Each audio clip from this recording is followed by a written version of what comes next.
Kawan-kawan semuanya, terima kasih atas kehadirannya join dan bergabung kembali di produk Rumah Scopus. Produk yang keberapa saya tidak tahu ini. Produk Rumah Scopus ini banyak sekali. Termasuk salah satunya itu adalah bagaimana menulis paper kita, tidak hanya sekedar riset artikel, tetapi ada yang namanya review paper. Ya. Review paper itu kawan-kawan semuanya juga diakui sebagai dokumen yang terindeks oleh Scopus. Ya. Mungkin kawan-kawan semuanya ada yang mengenai SLR, Systematic Literature Review. Dan nanti kawan-kawan semuanya, tuangannya, produknya salah satunya adalah SLR atau review paper. Jadi kalau kawan-kawan semuanya melihat tipe dokumen di dalam scopus.com, nanti macam-macam Pak. Ada proceeding, ada artikel, ada review, ada macam-macam. Nanti bisa kita lihat ya. Nah ini untuk memperkaya produk dari tulisan ilmiah yang sama-sama nanti terindeks oleh Scopus ya. Mungkin bisa dibuka scopus.com Mas Wildan, biar tahu gambarannya kita akan kemana ya. Kita akan kemana.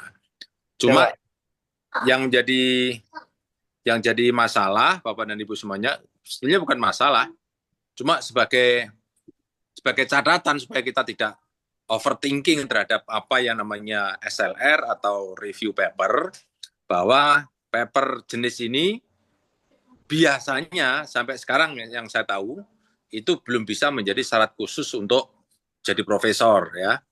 Jadi ini untuk nambah-nambah nilai. Misalnya kawan-kawan semuanya ambil S3, S3 itu ada yang dibolehkan pakai review paper. Mungkin risetnya belum selesai, maka dia dikasih tugas namanya review paper. Nah itu Bapak Ibu bisa diindekkan bos. Nah bagaimana caranya? Ya 8 kali pertemuan ini yang akan kita laksanakan. Oke, saya mau cek coba ya, apakah ada yang sudah punya Scopus 10 atau 5 atau 20 gitu di sini? 20, 100 juga boleh? Ada? 2? Belum Sudah ada ada. Pak Jo. Berarti berapa? Dua ada. Baru 7. Dulu ikut produknya Scopus. Saya ngecamp sebelum COVID itu Pak Jo. Belum punya sekarang 7. Tapi Pak Jo pernah nantang. Nanti bilang kalau sudah high index 9 belum sampai 9 Pak Jo. Tapi sekarang udah 7 ya. Alhamdulillah. Itu yang menjadi jalan saya keterima tanpa tes di UNER Pak Jo. Masya Allah. Dulu sebelum kenal rumah Scopus, berapa Scopusnya? Nggak punya. Satu ke reject Pak Jo. Oke, berarti sebelum pandemi ya? Iya, dulu masih bangun yang belakang itu loh, Pak Jo. Oh, Masya Allah. Sekarang udah Ya, boleh saya buka ya Scopusnya ya? silahkan. Oke, ya Mas Wildan. Chris, Dengan Ibu Kis Betty, BETI, yang Kris. dulu. Kristinawati. Nah, supaya Bapak Ibu tahu nanti posisi kita nanti akan kemana ya. Betty. Ya, oke. Ini memang SLR ini memang saya khususkan bagi kawan-kawan semuanya yang sudah menjadi penghuni rumah Scopus. Walaupun orang lain juga boleh masuk ya. Oke.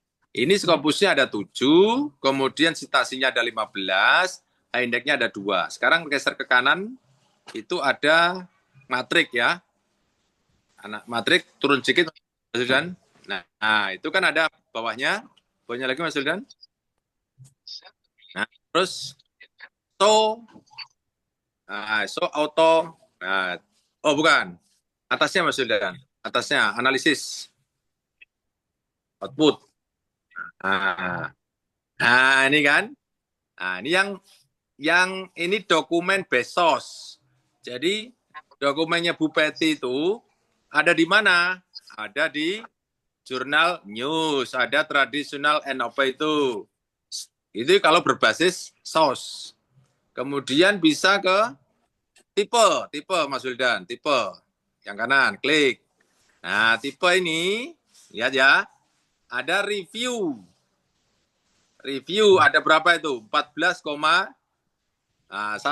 Yang lainnya artikel. Ada 6 yang artikel, ada review yang cuma satu. Jadi ada 7 dokumen, reviewnya Bu Betty itu cuma satu. Jadi nanti kalau SLR masuk kemana? Jadi akan memperbesar review itu Bu Betty ya. Nah, jadi nanti macam-macam kawan-kawan semuanya akan punya paper apa saja. Nah, jadi posisi kita pada malam hari ini adalah bagaimana memperbesar yang warna merah. Jadi nanti kalau misalnya Bu Betty terbit terindeks Scopus yang review, berarti di sini nanti akan ada 8 dokumen, 2 review, dan 6-nya itu adalah riset artikel. Jadi di situ letaknya ya, namanya tipe dokumen dalam riset. Nah sekarang bisa menerima ya Bapak Ibu Bu Betty semuanya ya. Oke, ada lagi mungkin? Ada yang lebih variasi mungkin? Selain 2 kan ada 4 atau berapa itu? Coba, ada lagi coba? Selamat Bu Betty. Mudah-mudahan segera lulus. Sudah jalannya sudah terang gitu. Oke, terima kasih. Ada yang lain coba? Bisa cek? Banyak ke gue yang sesuatu yang ajaib-ajaib gitu. Oh, gue bisa cerita. Karena gue pada bulan Juli. Mas Wildan. Sama Bu Betty, saya juga gitu. Review tuh cuma satu. Saya punya 46, reviewnya cuma satu. Coba.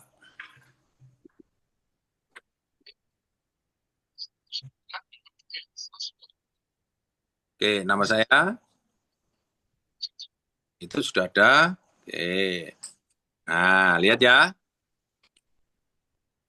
Oke. Nah, itu ada 46, kita buka ya.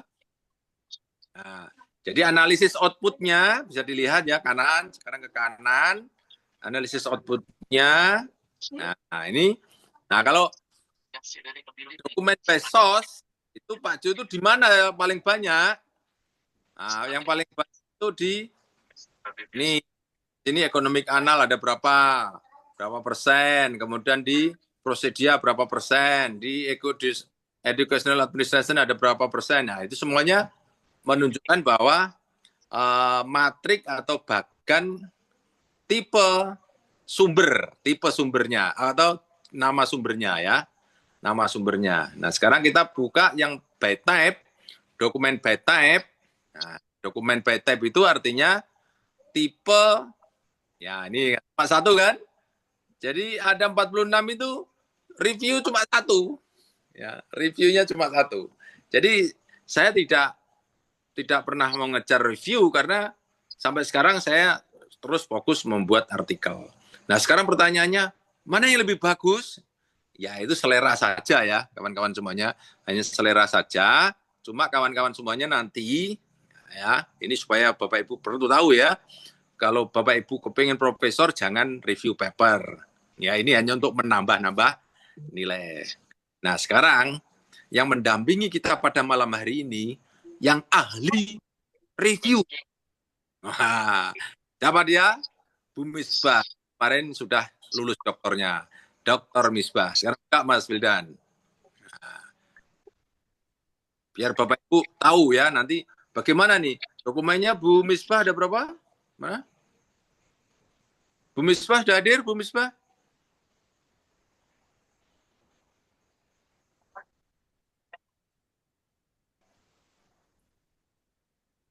Nah, Misbah saja Mas Wildan. Oh ini ya. Oh 81. Oh itu. Nah, dokumennya 81. Nah sekarang kita cek. Nah, analisis outputnya. Nah lihat kan. Nih jadi dokumen Bezos itu paling banyak di jurnal Conference. Ya, Physics Series ya. Ini Conference Physics Journal of Physics ini conference semacam proceeding lah ya. Jadi paling banyak punyanya Bu Misbah itu di sini. Nah, jurnalnya yang merah itu berapa Mas Wildan? Ini juga conference. Jadi ini memang Bu Misbah itu memang mencari banyak sekali conference-nya ya. Oke, sekarang lihat sekarang dokumen by type. Nah, ini dia. Jadi lihat nih, artikelnya cuma 27%. Paling banyak itu di review paper. Reviewnya berapa persen? Berapa jumlahnya Mas Wildan? Ada berapa dokumen? 59. Enggak, yang konferennya 72, yang ini yang artikelnya 22. 22 dokumen ya. Jadi ini by type ya. Jadi kawan-kawan semuanya itulah nanti kita akan menuju ke banyak yang review. Jadi untuk mengejar. Jadi supaya variasi dokumen yang ada di Scopus Doc. Jadi kira-kira gitulah ya kawan-kawan semuanya. Jadi analisis bibliometrik ini salah satu penopang untuk bisa mengerjakan riset paper yang by review atau review paper. Itu kawan semuanya. Dan overthinking nanti saya bisa untuk profesor ini. Saya beri catatan, ini tidak bisa untuk ngejar jadi profesor. Untuk menambah-nambah nilai, apalagi ya seperti Bu Betty yang ambil S3 ya, kawan-kawan semuanya. Yang ambil S3 itu nanti kadang diminta review paper ya Bu Betty. Ya, Pada 3, malam Pak. pada malam hari ini kawan-kawan semuanya akan dituntun bagaimana membuat review paper. Tentu ada recordnya, kawan-kawan semuanya nanti bisa diulang-ulang ya. Sudah ulang-ulang silakan. Saya selalu membuat pola setiap 2 hari ya Mas Wildan ya. Ya. Nah, setiap 2 hari maksud kami adalah ada jeda waktu kawan-kawan semuanya untuk mempelajari ulang. Kalau misalnya ada kurang bisa ditanyakan nanti sebelum mulai lagi. Dan kawan-kawan semuanya pertemuan 1, kedua, ketiga, keempat sampai ke-8 semuanya punya sambungan, artinya menyambung. Jadi bukan wah saya tak ikut yang 5 saja, 4 saja nggak bisa. Karena itu sudah kita sekuensikan sehingga kawan-kawan semuanya bisa menikmati kurikulum ini bisa lebih baik dan kawan-kawan semuanya di akhir kalau bisa kawan-kawan punya satu produk paper yang berbasis riset, berbasis review dan kami tentu akan memberikan apresiasi kepada Bapak Ibu. Apa hadiahnya Mas Wildan? Tumbler nanti, Pak. Ya. Jadi nanti kalau kan 16 hari toh. Iya. Jadi toh, nanti kalau submit nanti kita kasih 1 tumbler dikirim sampai ke ruang kerja atau rumah Bapak Ibu semuanya. Oke ya, Bapak Ibu ya. Tumbler termahal sedunia. Karena di toko nggak ada Pak Alfian. Gitu ya kawan-kawan semuanya. Mudah-mudahan menambah semangat kawan-kawan semuanya untuk bisa belajar lagi membuat produk dokumen yang ada di Scopus. Salah satunya adalah review paper yang berbasis pada analisis bibliometrik 8 kali pertemuan ke depan ya. Begitu kawan-kawan semuanya, saya menyambut bahagia, senang Bapak dan Ibu semuanya bisa bergabung lagi di Rumah Scopus. Mudah-mudahan tidak bosan dengan saya, dengan Mas Wildan, dengan Bu Misbah ya. Bu Misbah sudah hadir, Bu Misbah? Assalamualaikum, hadir Pak Jo. Waalaikumsalam.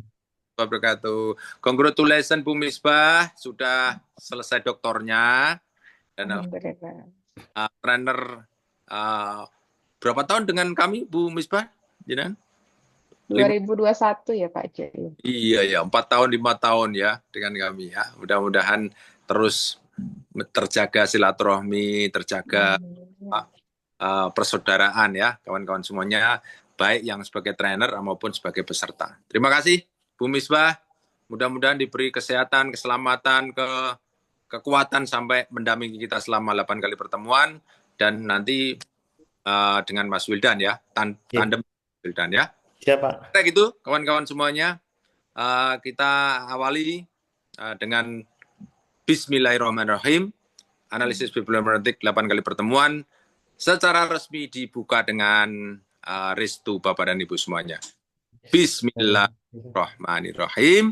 Terima kasih, saya kembalikan kepada Mas Wildan dan Bu Misbah. Terima kasih. Assalamualaikum warahmatullahi wabarakatuh. Waalaikumsalam warahmatullahi wabarakatuh. Terima kasih Pak Jo atas pembukaannya.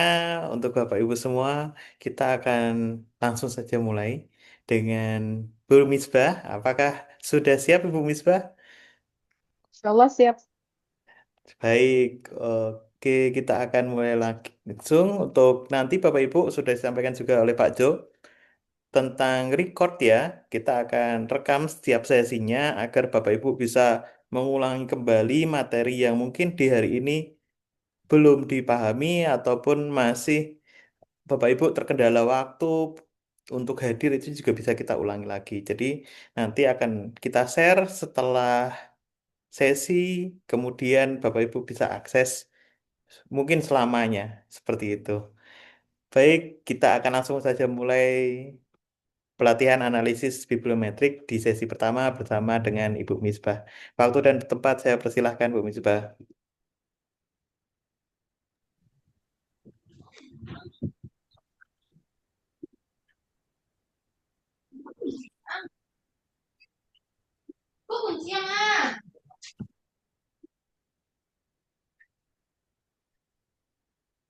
Oke, baik. Bismillahirrahmanirrahim. Assalamualaikum warahmatullahi wabarakatuh. Waalaikumsalam warahmatullahi wabarakatuh. Apakah suara saya bisa terdengar jelas, Bapak Ibu? Bisa. Oke, Bisa Bu, baik. terdengar. Oke, baik. Terima kasih. Mohon izin Pak Jo, kemudian Mas Wildan dan juga Bapak Ibu semuanya. Saya sedikit gitu ya akan menyampaikan terkait dengan bibliometrik analisis. Ini adalah best practice gitu ya yang pernah saya lakukan pada saat sebelum studi maupun saat studi bahkan sesudah studi begitu. Bagaimana nanti peranan gitu ya dari sebuah paper bibliometrik analisis ini tidak hanya dalam publikasi begitu ya, tapi nanti menunjang pada penulisan proposal yang kita ikutkan, apakah nanti pada hibah yang didanai oleh BIMA, kementerian gitu ya, ataupun yang lainnya. Tadi sudah diperkenalkan oleh Mas Wildan dan juga Bapak Presiden gitu ya terkait dengan biodata diri saya. Nah, maka mungkin langsung saja. Nah, ketika kita membahas bibliometrik analisis, Bapak Ibu, bagaimana kemudian peluangnya gitu ya di dalam Scopus. Nah, maka bisa kita lihat di scopus.com dengan penggunaan kata kuncinya adalah bibliometrik analisis, maka akan diperoleh sekian ribu dokumen. Bahkan kalau kita lihat gitu ya, ini tadi saya ambil pada hari ini 7 Oktober 2025, persentase atau jumlah publikasi di tiap tahunnya gitu ya, mulai tahun 1970 gitu ya, ini terus merangkak naik begitu ya Bapak Ibu. Nah, terutama di 5 tahun terakhir. Jadi ibaratnya artikel bibliometrik analisis ini sangat berpeluang gitu ya untuk kemudian diterima bahkan dipublikasi di jurnal yang terindeks Scopus. Nah, kemudian berikutnya ketika kita lihat pada subjek area, apakah kemudian bibliometrik analisis ini hanya pada satu bidang saja? Nah, kalau kita lihat tidak ya. Ada yang di dalam bidang obat-obatan, medicine, bisa juga dalam bidang social science, computer science gitu ya, engineering dan lain sebagainya. Artinya apa? Bahwa semua bidang ini bisa kemudian kita lakukan yang namanya bibliometrik analisis. Nah, terkait dengan bibliometrik itu sendiri, Bapak Ibu, ya ini adalah salah satu metode matematika dan juga statistik yang biasa digunakan untuk mengukur publikasi. Apakah pada artikel, pada jenis buku, bab buku, ataupun yang lainnya. Kemudian juga di sini digunakan untuk mengidentifikasi gitu ya, pola-pola dalam penggunaan publikasi dan juga untuk mengetahui bagaimana perkembangan dari literatur khusus, apakah nanti berdasarkan kepengarangan, berdasarkan penggunaan, ataupun yang lainnya. Dan di sini juga kita bisa melihat bagaimana nantinya tren dalam suatu disiplin ilmu ya. Jadi melalui bibliometrik ini nanti banyak yang kemudian bisa kita dapatkan. Nah, kenapa kemudian bibliometrik ini penting? Karena studi ini menyajikan topik yang dibahas, penulis yang dikutip, gitu ya, status lembaga dan juga karya, bahkan pada perkembangan dari bidang ini. Dan akhirnya ini akan nanti memberikan perspektif yang luas terkait dengan studi literatur dari tahun ke tahun. Nah, ini adalah beberapa tools yang nanti bisa digunakan oleh Bapak Ibu gitu ya dalam melakukan bibliometric analysis. Ada yang namanya POP, Publish or Perish. Ini nanti gunanya untuk men-screening data. Kemudian kita menggunakan Mendeley, apakah yang nanti Mendeley Desktop ataupun Mendeley Reference Manager. Kemudian untuk visualisasinya, mappingnya kita menggunakan Post Viewer. Nah, untuk post viewer sendiri, nanti ada sesi khusus gitu ya untuk kita melakukan penginstalan seperti itu. Dan untuk instalnya sendiri juga mudah, tinggal kita klik saja gitu ya, post viewer download. Nah, kemudian nanti kita download untuk yang versi Windows gitu ya, bagi yang bukan Mac. Nah, kalau yang Mac silahkan nanti diklik yang untuk Mac system begitu. Nah, di mana fungsinya Post Viewer ini, dia adalah sebagai software gitu ya untuk melakukan konstruk dan juga visualisasi dari bibliometric analysis begitu. Yang ibaratnya nanti bisa kita lihat baik berdasarkan jurnal, berdasarkan peneliti, berdasarkan publikasi individu gitu ya. Kemudian nanti bisa dikonstruk juga berdasarkan citasinya gitu ya, co-authorship, co-citation ataupun yang lainnya seperti itu. Ada beberapa macam tahapan gitu ya dalam analisis bibliometrik. Nah, ini sebagai contoh yang saya ambil begitu dari Huda dan kawan-kawan tahun 2020. Nah, di mana untuk analisis bibliometrik ini terdiri dari 5 langkah. Yang pertama adalah menentukan kata kunci pencarian. Nah, jadi diusahakan Bapak Ibu pada malam hari ini itu sudah punya satu kata kunci ya, yang nanti akan dilakukan analisis bibliometrik gitu ya pada tahapan selanjutnya. Nah, ketika nanti Bapak Ibu sudah menentukan kata kuncinya apa, maka langkah yang berikutnya adalah melakukan pencarian awal gitu ya, atau initial search result. Nah, di sini kita akan melihat apakah spesifiknya pada gitu ya, apakah misalnya pada judulnya saja, pada tahunnya, atau bagaimana begitu. Nah, kemudian nanti harian gitu ya. Jadi mana yang artikel yang sesuai nanti dengan kriteria yang ditentukan oleh Bapak Ibu. Nah, itu nanti kita lakukan penyaringan. Kemudian kita akan melakukan penyusunan statistik data awal gitu ya. Dan nanti terakhir adalah dilakukan analisis data. Ini adalah salah satu contoh step-step yang digunakan dalam analisis bibliometrik. Nah, adapun terkait dengan outline dari artikel bibliometrik sebenarnya hampir sama dengan original research gitu. Pada umumnya terdiri dari IMRAT, di mana untuk pendahuluan kan ada state of the art-nya, ada gap analysis, ada novelty, kemudian adanya tujuan disertai dengan pertanyaan penelitian. Nah, kemudian untuk metode, nanti silahkan gitu ya, dari analisis bibliometrik yang ada, yang tahapannya itu setiap ahli memiliki tahapan sendiri.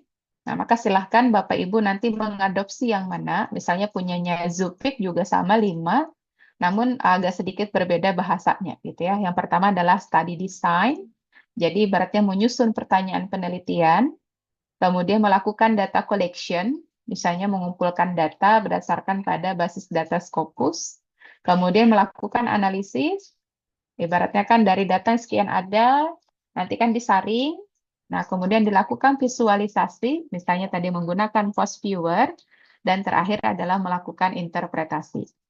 Nah, kemudian adanya kemudian harapannya gitu ya, tahapan dari bibliometrik ini nanti disajikan dalam bentuk gambar, dalam bentuk diagram alir.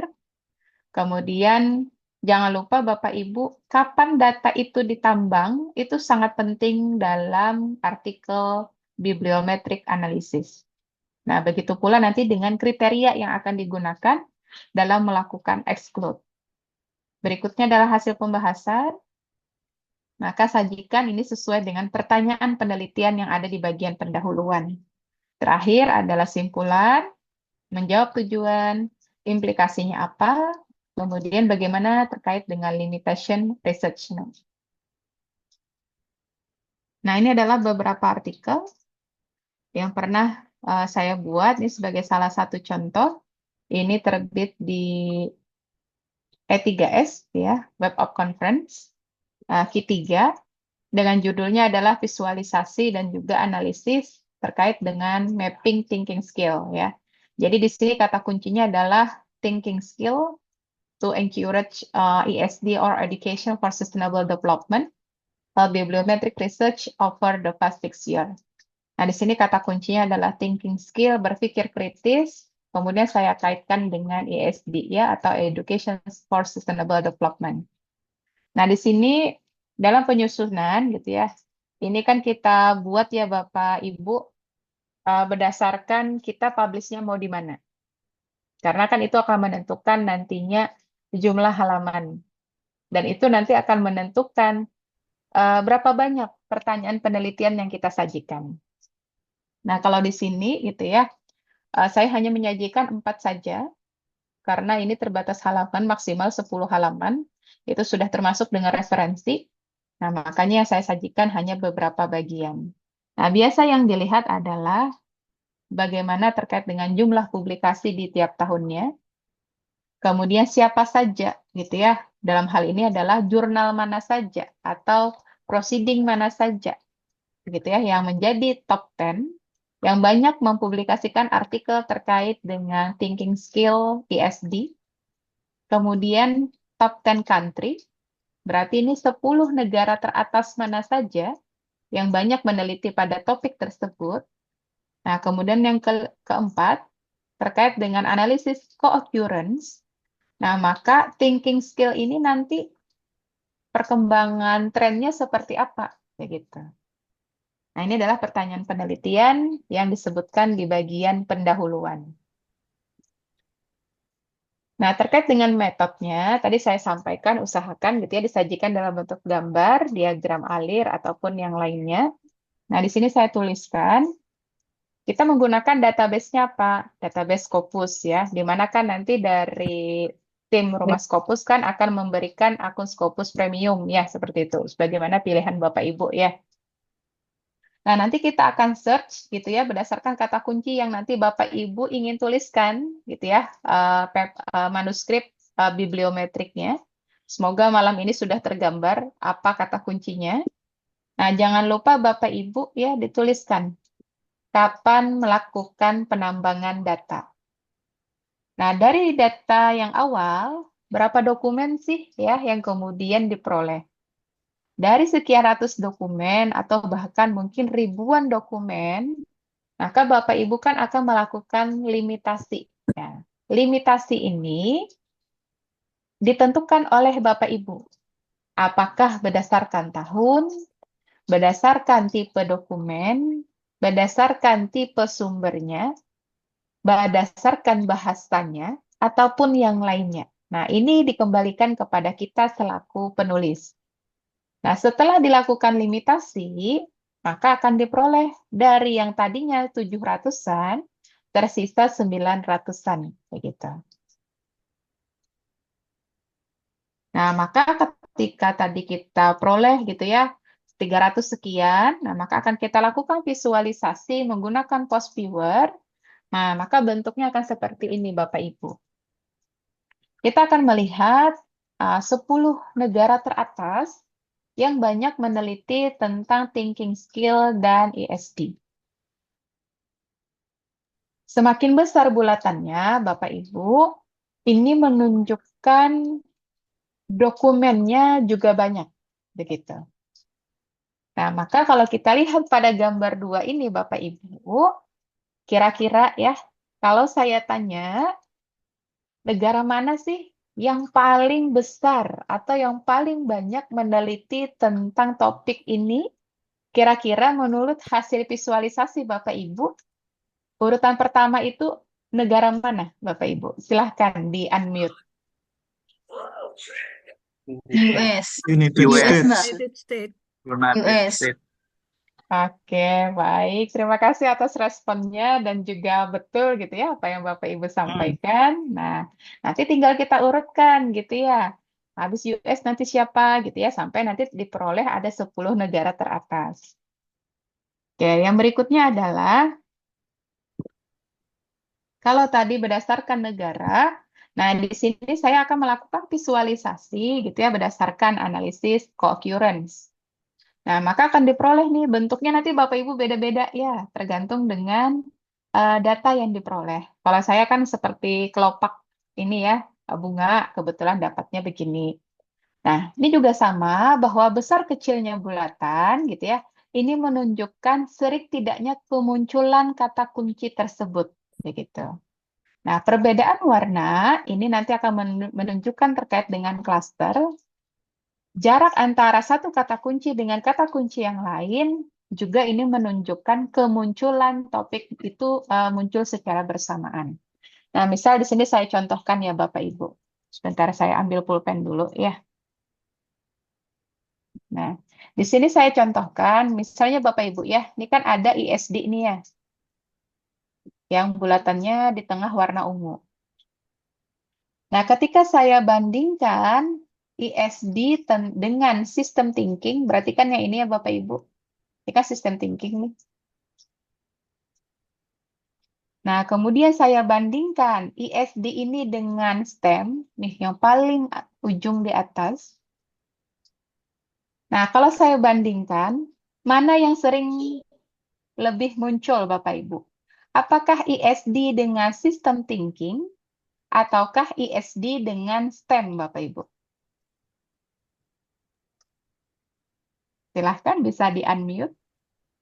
ISD dan dengan sistem thinking. Yang lain Bapak Ibu?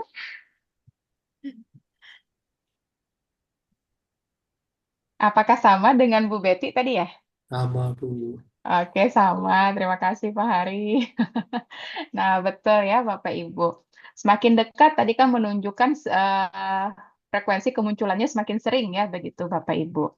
Nah, ketika melihat kasus yang seperti ini, oh ISD itu masih jarang nih ya muncul dengan STEM.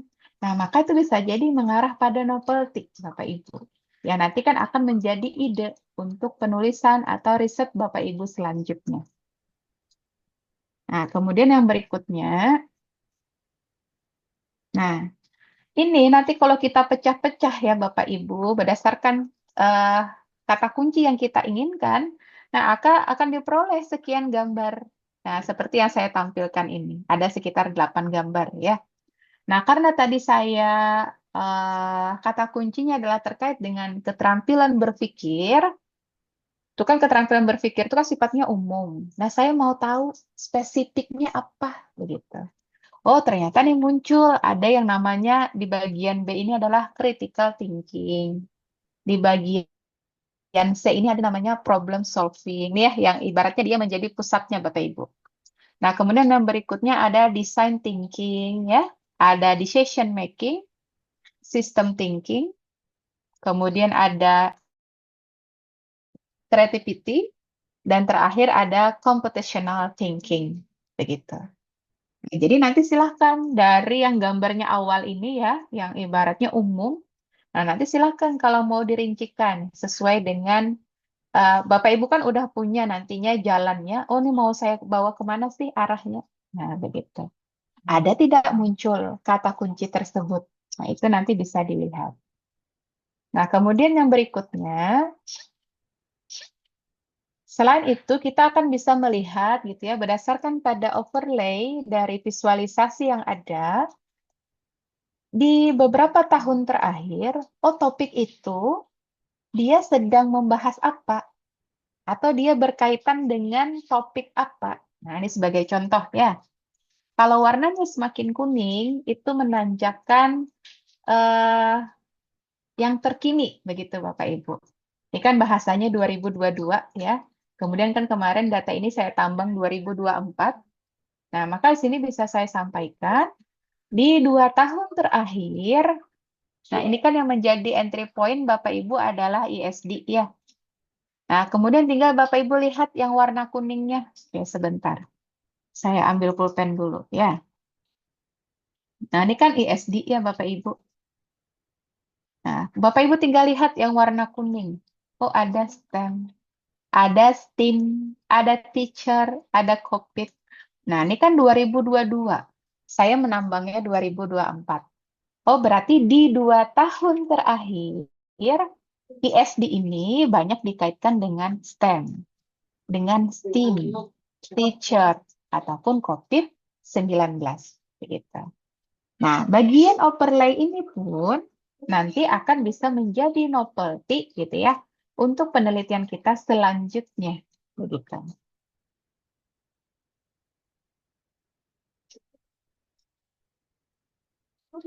Oke, saya hapus dulu.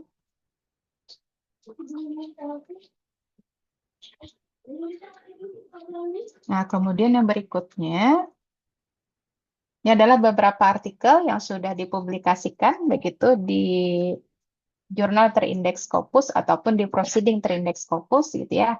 Baik yang dia Q2, Q3, gitu ya, ataupun Q4, gitu.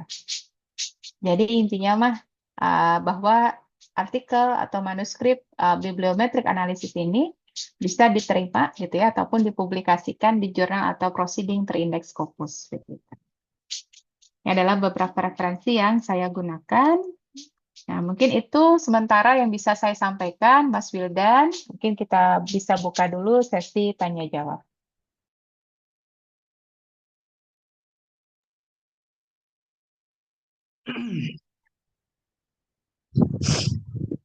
Oke, terima kasih atas paparannya Bu Misbah. Kemudian Bapak Ibu, kita akan buka sesi tanya jawab.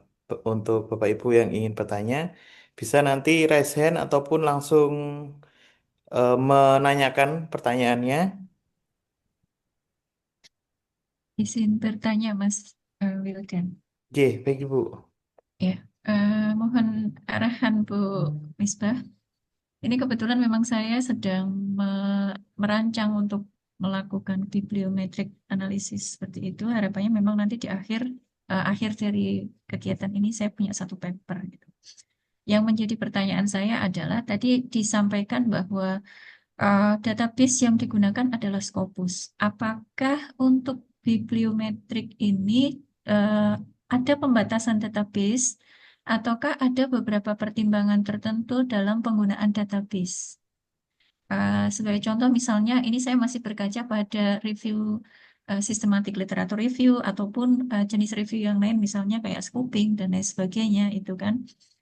Pasti kita akan ada spesifikasi sebagai contoh misalnya ketika saya mengeksplor tentang psikoedukasi maka selain uh, kebetulan saya ada di nursing gitu selain saya mengakses Scopus saya pasti akan akses juga Sinahal kemudian Web of Science kemudian Embase kemudian ada satu lagi Psycho apa itu juga saya ini untuk Biblio itu pertimbangannya seperti apa database yang akan kita gunakan gitu. Sementara itu Oke, dulu baik. Mas. Langsung Mas Wildan ya. Ya, Oke, langsung saya J, jawab boleh Bu. saja. J. Oke. Nah, kalau terkait dengan basis data ini, sebenarnya kan dikembalikan kepada masing-masing penulis ya. Karena itu akan nanti menjadi pertanyaan reviewer ataupun editor, oh, kenapa basis data ini yang kemudian digunakan? Kalau kita secara umum memang kan menggunakan misal yang Scopus gitu ya, ataupun yang Web of Science. Bisa salah satunya ataupun juga kedua-duanya, karena ibaratnya inilah yang kemudian dianggap kredibel gitu ya. Nah, ibaratnya saat ini yang ibaratnya tadi kredibelnya tinggi. Nah, kalau misalnya tadi Bu Betty menambahkan karena dari nurse gitu ya di bidang kesehatan, ada kemudian beberapa basis data yang menunjang itu juga silakan, tinggal nanti disampaikan alasan ilmiahnya begitu. Jadi tidak ada pembatasan harus yang Scopus saja, Web of Science saja, ataupun yang lainnya itu tidak ada. Semuanya ada alasan ilmiah yang nantinya akan digunakan oleh peneliti begitu. Ya. Terima kasih Bu Misbah. Jadi sama-sama. Baik, Bapak Ibu yang lainnya, apakah ada pertanyaan untuk kita bisa lebih mendalami tentang analisa bibliometrik?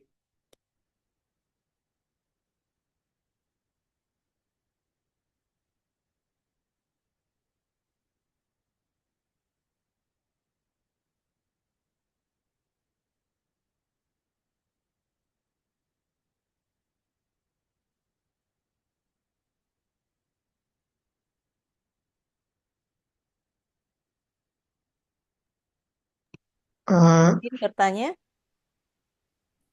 Baik Ibu, boleh Bu. eh,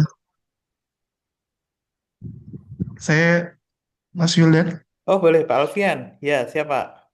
Iya, saya juga baru lihat lihat ini masalah analisis bibliometrik walaupun dari dulu saya mendengarnya ini terkait ini ya pertanyaan penelitian di bibliometrik ini apakah monoton selalu yang 4 pertanyaan tadi kayak yang punya Ibu Misbah tadi itu? Terima kasih.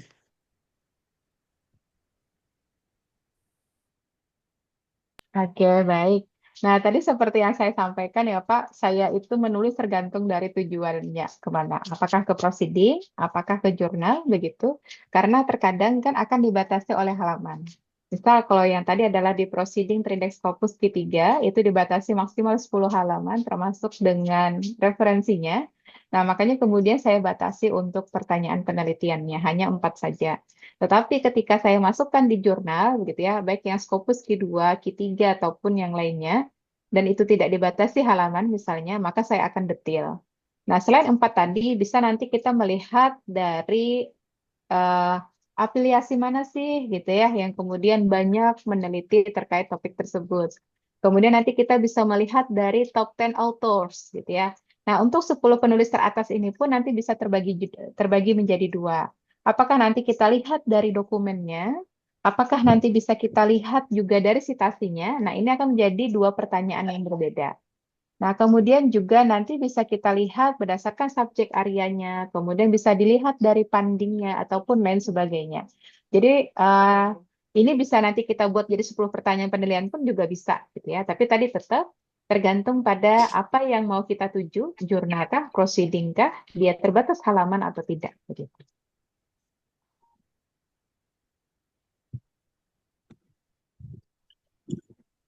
Izin bertanya, Ibu.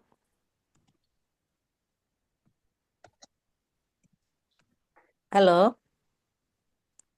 Ya, suara saya silakan. terdengar? Ya, Ini terdengar. ya. Ada beberapa pertanyaan yang ingin saya tanyakan. Pertama, apakah analisis ini hanya menggunakan Fosviewer ataukah ada aplikasi yang lain? Kemudian yang kedua, untuk basis datanya, selain Scopus dan Web of Science, apakah ada seperti Dimension AI atau ScienDirect bisa ditarikkah atau seperti apa Ibu? Supaya kalau publish or perish kan juga bisa ditarik ya sebetulnya ya sama Google Scholar ya. Namun kan mungkin dari aspek kualitas paper tidak sebagus yang Scopus ya, tidak apa namanya, mm, apa namanya, karakteristik data-datanya yang diakui secara internasional. Tapi kan Dimension AI itu kan juga secara basis data juga bisa diambil ya, tinggal kita bisa menyaringnya seperti apa gitu. Nah, apakah bisa Bu dengan ScienDirect, Mendeley atau selain Scopus dan Web of Science ya? Itu aja Ibu, barangkali terima kasih. Oke, baik. Terima kasih Ibu atas pertanyaannya. Yang pertama adalah terkait dengan alatnya, gitu ya, tools untuk melakukan visualisasi data. Nah, kalau yang di sini, karena kita, saya kelas ini adalah kelas beginner, begitu ya, untuk penyusunan manuskrip bibliometric analysis, maka yang kita latihkan hanyalah yang post viewer saja.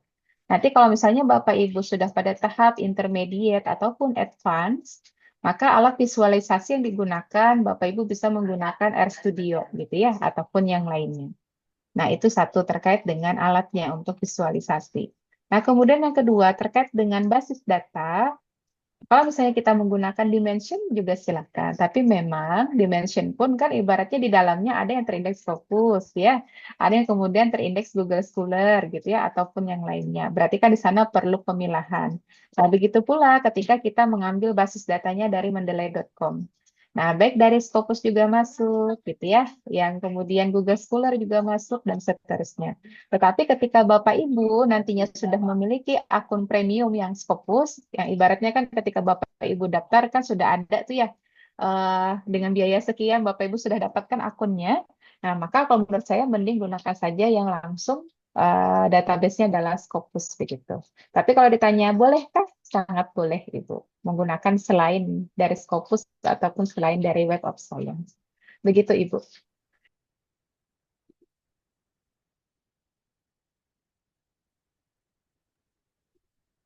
boleh menambah, Bu? Ya, silahkan Bapak. Iya. Eh, Terkait tentang penulisan biometrik ya, literatur review, eh, mungkin pengalaman Ibu bisa mengajarkan kepada saya pribadi lah, terkait tentang menemukan judul yang tepat dari tambang kita yang ambil, mungkin 100 atau 200 judul. Metode apa yang tepat untuk bisa merumuskan itu selain kata kunci yang kita akan cari, sehingga menjadikan judul yang bisa menarik, bisa bisa tembus kata Scopus itu berapa? Mungkin bisa bagi-bagi lah, Bu. Terima kasih. Oke, baik. Nah, dalam penyusunan judul begitu ya, yang pasti adalah Bapak Ibu tentukan dulu kata kunci intinya apa. Nah, dari kata kunci yang ada, nanti Bapak Ibu bisa kaitkan dengan isu terkini. Nah, baru kemudian nanti dirangkai katanya menggunakan eh, contoh-contoh gitu ya, artikel yang sudah terbit pada ranah analisis bibliometrik. Nah, sebagai contoh yang tadi saya gunakan adalah sebenarnya kan kata awalnya hanya saya gunakan keterampilan berpikir begitu. Ibaratnya apa? Thinking skill. Nah, tapi agar ini kemudian memiliki apa ya, rate acceptance-nya gitu ya, itu besar, maka kemudian saya kaitkan dengan isu terkini dalam hal ini adalah ISD begitu. Nah, maka ketika sudah dapat nih dua kata kunci yang seperti itu, thinking skill, kemudian isu terkininya adalah ESD, nah baru saya rangkai kata-kata itu tadi ya, visualisasi, visualization and mapping, bla bla bla, begitu. Nah, kemudian kan misalnya mau titik dua atau bibliometrik analisisnya taruh di awal, itu terserah. Nah, kemudian kan juga terkait dengan waktu, ini tergantung dari Bapak Ibu selaku peneliti. Kalau tadi saya ambil adalah 6 tahun terakhir, nah silahkan nanti Bapak Ibu mau ngambil 3 tahun terakhir dipersilahkan, 5 tahun terakhir disilahkan, 10 tahun, atau bahkan tidak tergantung waktu, nah itu juga silahkan. Semuanya dikembalikan kepada Bapak Ibu. Jadi pada intinya, silahkan dirumuskan terlebih dahulu kata kunci yang menjadi kata kunci utama itu apa-apa saja, nah kemudian nanti kaitkan dengan isu terkini. Seperti itu, Bapak. Menambah, Bu. Saya tertarik dengan apa yang dipaparkan model post-pure tadi yang ada berapa item. Apakah di momen ini diajarkan seperti itu, Ibu kasih rumusnya eh, sehingga kami bisa lebih paham penggunaan post-query itu. Betul, Bapak. Nanti akan dilatihkan. Kalau hari ini kan kita sifatnya overview dulu ya. Membuka ibaratnya wawasan Bapak Ibu terkait dengan bibliometrik analisis. Nah, nanti kita di pertemuan selanjutnya akan merumuskan kata kunci apa yang digunakan Bapak Ibu gitu ya untuk menyusun. Nanti sampai pada instalasi alatnya. Kemudian Bapak Ibu nanti akan melakukan penambangan data gitu ya berdasarkan kata kunci yang diberikan. Nah, ketika sudah ditambang datanya, Bapak Ibu nanti kan akan melakukan limitasi ya. Berdasarkan kriteria yang Bapak Ibu rumuskan, tersisa berapa tuh? Nah, lalu kemudian dilakukan visualisasi menggunakan post viewer. Nah, ketika Bapak Ibu sudah dapatkan visualisasinya, maka Bapak Ibu nanti akan dilatih bagaimana melakukan interpretasi. Nah, maka kan sebenarnya secara tidak langsung, bagian metode Bapak Ibu sudah dapat. Tinggal dinarasikan. Ketika Bapak Ibu melakukan visualisasi menggunakan post viewer, nah Bapak Ibu tuh sudah melakukan bagian hasil. Kan seperti itu. Ketika nanti Bapak Ibu melakukan interpretasi, itu sudah pada bagian pembahasan. Nah, tinggal nanti kan dikaitkan dengan referensi yang relevan. Dan terakhir nanti baru introduction dan juga simpulan. Makanya kemudian diharapkan di pertemuan ke-8, manuskrip ini sudah jadi yang nantinya insya Allah bisa disubmit ke jurnal terindeks Scopus. Begitu, Bapak.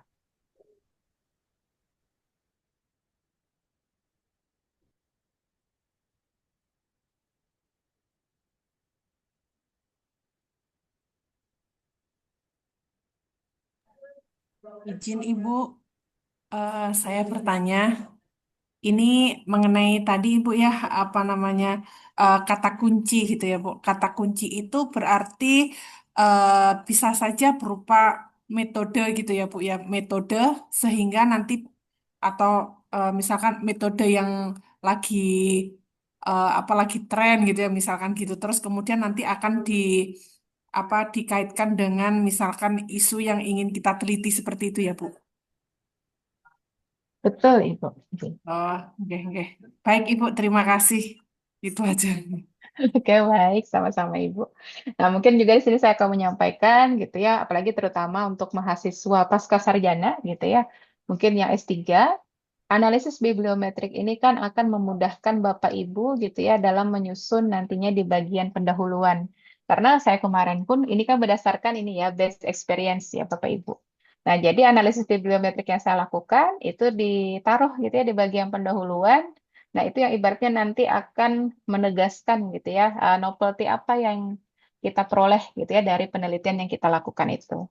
Dan juga kalau kita sebagai mahasiswa pasca sarjana, karena tadi tuntutannya adalah publikasi, nah ini juga akhirnya bisa menjadi salah satu pilihan gitu ya dalam kita membangun kerangka teori yang kita buat begitu. Jadi kalau kemarin itu saya ada sekitar 6 analisis bibliometrik yang saya hasilkan dari tugas akhir saya kemarin begitu.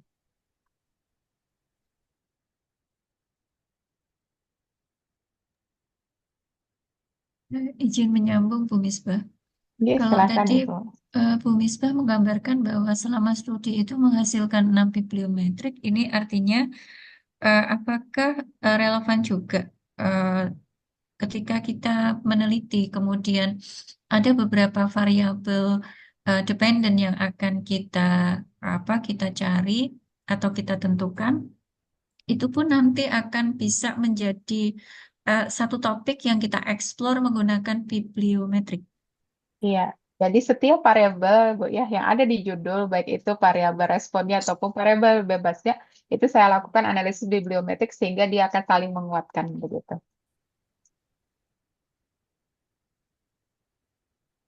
Baik, artinya tadi Bu Misbah menyampaikan bahwa itu nanti akan menjadi kuat di bagian di bagian menemukan untuk novelty-nya. Kemudian bagaimana untuk ketika dikaitkan dengan kerangka konsepnya, Ibu. Saya kalau novelty oke, make sense gitu. Tapi untuk Heeh. misalnya kerangkanya itu saya yang belum belum kegambar begitu. Oke, baik. Mungkin nanti akan lebih lanjut ya Bu ya akan kita bahas begitu. Ini mah kita buka dulu ya, membuka wawasan Bapak Ibu. Nggih. Ya, silakan Bapak Ibu yang lain, apakah ada?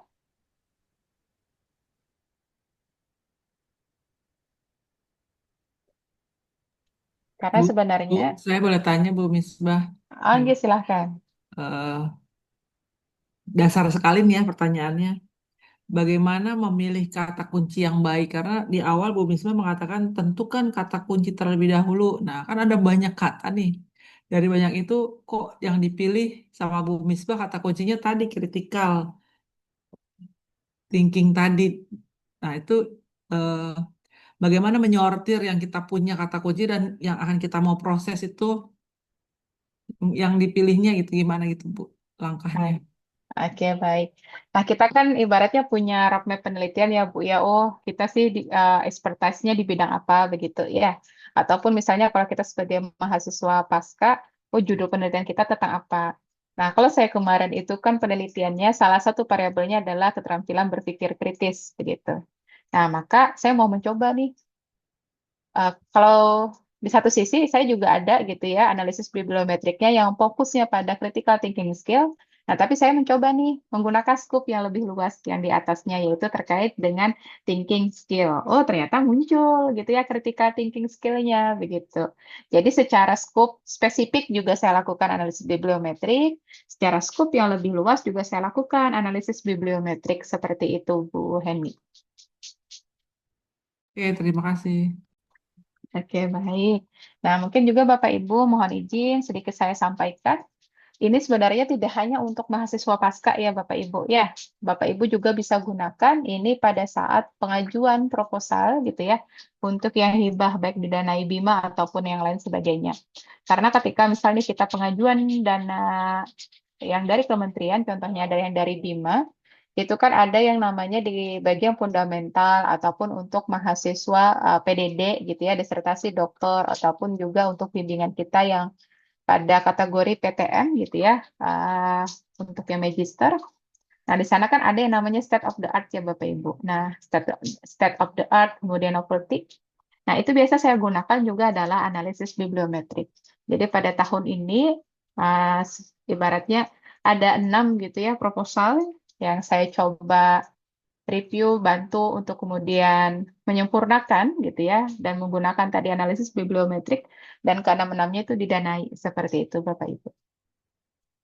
Jadi kalau tadi kan siapa tahu yang didengar cuma mahasiswa pasca aja Bu Misbah nih. Jadi kan siapa tahu nanti persepsi yang terbentuk, oh ini cuma untuk mahasiswa pasca kok. Tidak kayak gitu ya Bapak Ibu, tapi juga bisa kita gunakan dalam menyusun proposal gitu ya, hibah begitu.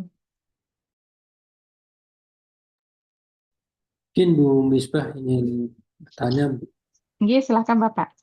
terkait kata kunci. Dalam bibliometrik ini apakah ada batasan kata kunci berapa jumlah gitu? Karena ini saya ikut yang kedua nih Bu, izin kemarin saya sudah mengikuti arahan Bu Misbah. Nah kemarin ada beberapa tutorial bahwa untuk mencari dalam hal kata kunci kan bisa menggunakan AI ya karena. Nah kemarin saya mencoba itu banyak sekali tuh kata kuncinya. Nah mungkin kalau dari arahan Bu Misbah itu yang optimal itu berapa kata kunci yang harus dicari di dalam Scopus gitu. Terima kasih. Oke, baik. Nah, kalau berdasarkan pengalaman ya Pak ya, terkait kata kunci ini Pak, mau satu, mau dua, mau tiga, dan seterusnya, biasa tuh saya ini dulu ya Bapak Ibu, trial and error. Ketika kita memasukkan satu kata kunci gitu ya, sifatnya umum, itu banyak tidak gitu ya dokumen yang kita peroleh. Nah, kalau ternyata masih banyak, silahkan Bapak Ibu masukkan lagi kata kunci yang kedua gitu ya. Nah, masih banyak tidak gitu ya dokumen yang diperoleh. Oh, kalau masih banyak silahkan Bapak Ibu kalau mau masukkan 3 kata kunci dan seterusnya. Tetapi ketika hanya satu kata kunci saja yang Bapak Ibu masukkan, ternyata hasilnya atau dokumen yang diperoleh itu sedikit, nah berarti kan ya sudah satu saja begitu. Karena kalau nanti ditambah dengan yang lain, akhirnya bisa jadi kemudian not found begitu ya Bapak Ibu. Tidak ditemukan malahan dokumen yang sesuai dengan keinginan Bapak Ibu. Jadi kalau saya berpatokannya pada berapa banyak nantinya jumlah dokumen yang ditemukan berdasarkan kata kunci yang kita berikan di sistem begitu Pak Hari. Untuk dokumen maksimal ada batasannya nggak? Oke, kalau sependek pengalaman saya Pak ya, memang harapannya pada saat kita lakukan limitasi nanti setidaknya minimal 50 begitu.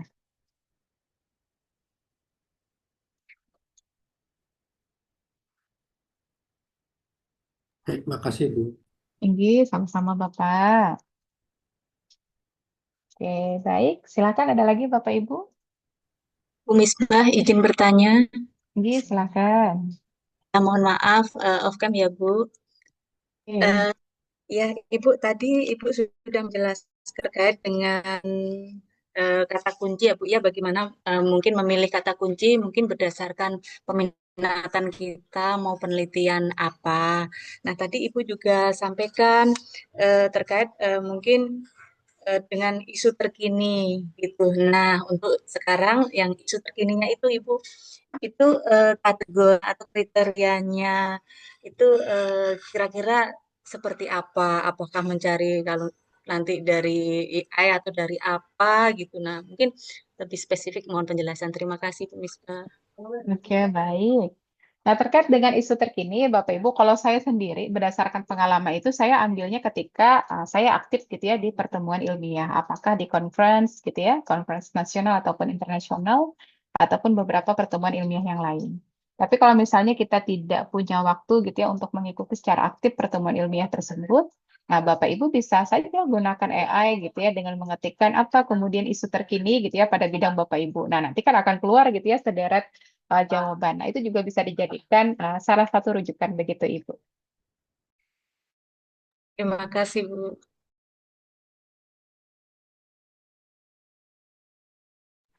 Oke, ada lagi Bapak Ibu?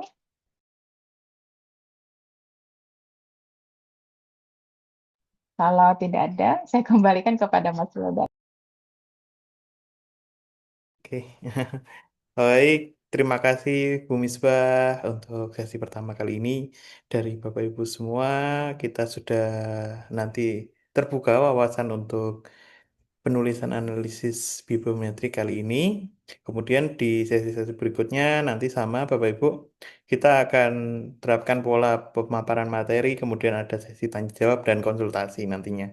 Kemudian Bapak Ibu, ini kita akan record dan H+1 nanti bisa Bapak Ibu saksikan di YouTube. Kami akan share linknya dan itu khusus memang untuk kita berikan kepada Bapak Ibu yang mengikuti pelatihan analisis bibliometrik batch ketiga. Jadi memang khusus untuk batch sekarang begitu. Oke, untuk sesi pertama kali ini kita akan akhiri secara formal, kemudian Bapak Ibu nanti bisa sharing ataupun diskusi lagi di WA Group. Terima kasih Bu Misbah, terima kasih Bapak Ibu semua. Semoga sehat selalu dan tetap semangat. Oke, saya tutup untuk sesi pertama kali ini ya Bapak Ibu. Kita akan ketemu lagi 2 hari ke depan di hari hari Kamis. Ya. Hari Kamis, begitu. Baik, Ya. wassalamualaikum warahmatullahi wabarakatuh. Waalaikumsalam warahmatullahi